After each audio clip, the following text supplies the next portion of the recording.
وعلى آله وصحبه أجمعين ومن تبعهم بإحسان إلى يوم الدين. أما بعد، فقد قال النبي صلى الله عليه وسلم: إنما الأعمال بالنيات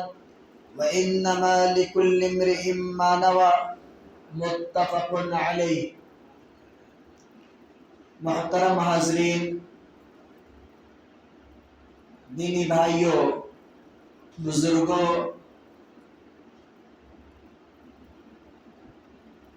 روزہ ابھی کل ہم لوگوں نے یہ جاننے کی کوشش کی کہ کن امور سے روزہ ٹوٹتا ہے اور کون سے ایسے حالات ہیں کہ جب انسان کا روزہ ٹوٹتا ہے تو اس میں قضا لازم ہے، یا پھر کس حالت میں کفارہ لازم ہے۔ اس سلسلے میں کل میں نے چند چیزوں کی طرف اشارہ کیا تھا۔ آج میں ان احکام کو بیان کرنے کی کوشش کروں گا کہ جس کا تعلق یا جن کا تعلق روزے دار سے اس وقت ہے کہ جب روزہ دار نیند کی حالت میں ہوتا ہے۔ ہم میں سے بہت سارے لوگ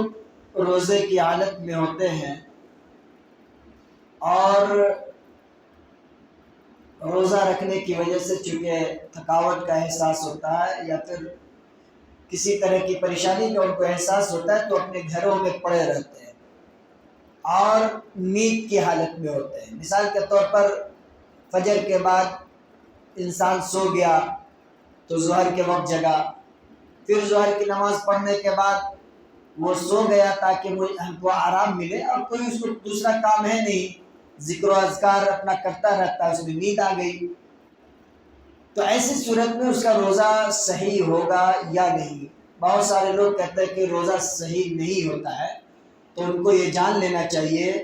کہ انسان کے سونے اور جاگنے سے اس کے روزے پر کوئی فرق نہیں پڑتا ہے۔ اس لیے اللہ کے نبی صلی اللہ علیہ وسلم نے کہا اگر وہ آدمی پورا دن سویا رہ جائے تو ایسا نہیں کہ اس کو روزے کی جو قضا کرنی، اس کا روزہ درست ہو جائے گا۔ اللہ کے نبی صلی اللہ علیہ وسلم نے کہا کہ انما الاعمال بالنیات، متفق علیہ، روایت ہے بخاری مسلم کی، کہ انسان کی نیتوں کا دار و مدار یا اعمال کا دار و مدار نیتوں پر موقوف ہے۔ ہماری نیت روزہ رکھنے کی، ہم نے روزہ رکھا ہے تو انشاءاللہ ہمیں اس کا ثواب ملے گا، اور آگے اللہ کے نبی صلی اللہ علیہ وسلم نے کہا کہ وَإِنَّمَا لِكُلِّ امْرِئٍ مَّا نَوَىٰ، اور ہر آدمی کے لیے وہی ہے جس کی اس نے نیت کی ہوگی۔ تو جیسی ہم نیت کریں گے،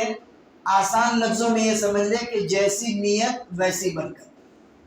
ہم جس طرح کی نیت کریں گے اللہ ویسی ہمیں برکت دے گا۔ روزے دار روزے کی حالت میں ہے اور روزے کی حالت میں وہ محتلم ہو گیا، احتلام کا شکار ہو گیا، نائٹ فلو کا شکار ہو گیا، تو کیا ایسی صورت میں اس کا روزہ درست ہوگا یا نہیں ہوگا؟ تو میرے بھائیوں، ہمیں یہ معلوم ہونا چاہیے کہ روزے کی حالت میں نیند میں اگر انسان سویا ہوا ہے اور وہ محتلم ہو گیا، احتلام کا شکار ہو گیا،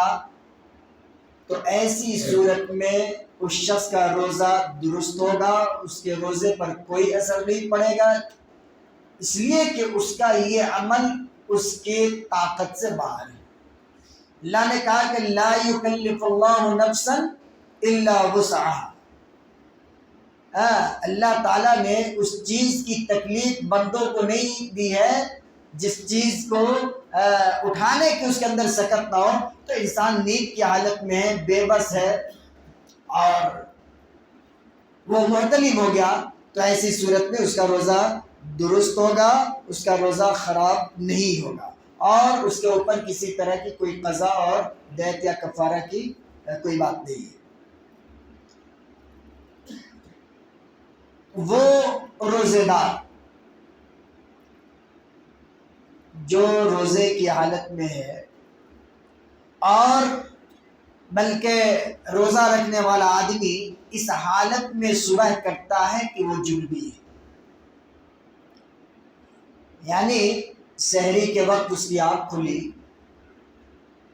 تو اس نے اپنے آپ کو پایا کہ میں محتلم ہوں، یا پھر اس نے بیوی سے قربت حاصل کی، بیوی کے ساتھ اس نے مصاحبت کی، اختیار کی، جسمانی تعلقات قائم کیے، تو اس کی بنیاد پر انسان جنبی ہو جاتا ہے۔ اب ایسی صورت میں اسے غسل کرنا،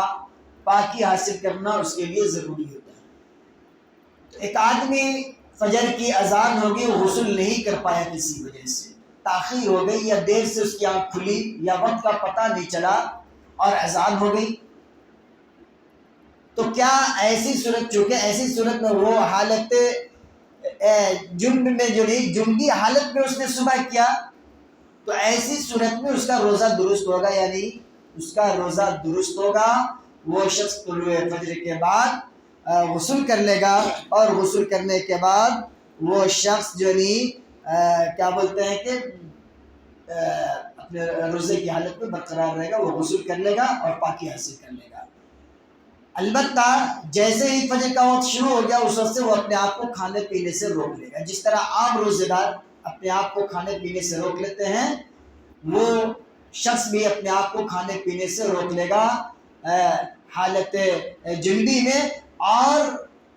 جنابت میں، اور اس وقت وہ شخص غسل کر لے گا، غسل کرنے کے بعد پاکی حاصل کرے گا۔ اللہ کے رسول صلی اللہ علیہ وسلم کے حوالے سے ایک حدیث آتی ہے جسے صحیحین نے یعنی بخاری اور مسلم نے روایت کیا ہے، اما عائشہ رضی اللہ تعالیٰ عنہ اور ام سلمہ رضی اللہ تعالیٰ عنہ دونوں ام المومنین ہیں، امہات المومنین ہیں، اللہ کے نبی صلی اللہ علیہ وسلم کی بیویاں ہیں، اور ظاہر ہے کہ ایک بیوی سے بہتر شہادت اپنے شوہر کے حق میں اور کوئی نہیں دے سکتی۔ تو اما عائشہ اور اما سلمہ رضی اللہ عنہن نے یہ شہادت دی ہے، اس سے روایت ہے کہ یدرکہ الفجر وہو جنب من اہلہ ثم یغتسل ویصوم، کہ نبی کریم صلی اللہ علیہ وسلم صبح کرتے تھے، فجر یعنی پا لیتے تھے، طلوع فجر ہو جاتا تھا، اور اس حالت میں کہ وہ حالت جنابت میں ہوا کرتے تھے، تو اللہ کے رسول صلی اللہ علیہ وسلم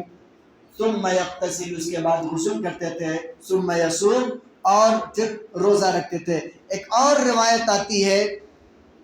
کہ یدرک الفجر فی رمضان وہو جنوب، اس میں بڑی صراحت ہے کہ اللہ کے رسول صلی اللہ علیہ وسلم فجر کو پا لیتے تھے کب؟ رمضان کے مہینے میں، وہو جنوب من غیر علم فیغتسل ویصوم، اور وہ حالت جنابت میں ہوتے تھے، اس کے باوجود پھر آپ صلی اللہ علیہ وسلم غسل کرتے اور پھر روزہ رکھتے۔ اسی طرح سے وہ عورتیں جو حیض و نفاس سے فارغ ہو رہی ہیں، جن کا پیریڈ ختم ہو رہا ہے اور انہوں نے غسل نہیں کیا، مثال کے طور پر طلوع فجر 6 بجے 5 بجے ہو رہا ہے اور ان کا خون آنا 4 بجے سے بند ہو گیا، اور اس بیچ میں یا تو ان کو پتہ نہیں چلا یا پھر پتہ بھی چلا تو وقت اتنی تیزی سے گزر گیا کہ وہ غسل نہیں کر سکی، تو کیا ان کا روزہ رکھنا درست ہوگا؟ ہاں، ان کا روزہ بھی رکھنا درست ہوگا۔ طلوع فجر کے بعد وہ غسل کر لیں گی اور پاکی حاصل کر لیں گی، اور پھر اس کے بعد وہ روزہ رکھیں گی اور ان کا روزہ درست ہوگا۔ ھذا ما عندي والله اعلم بالصواب، وصلی اللہ وسلم علی نبینا محمد وعلى آلہ وصحبہ اجمعین ومن تبعهم بإحسان إلى يوم الدين۔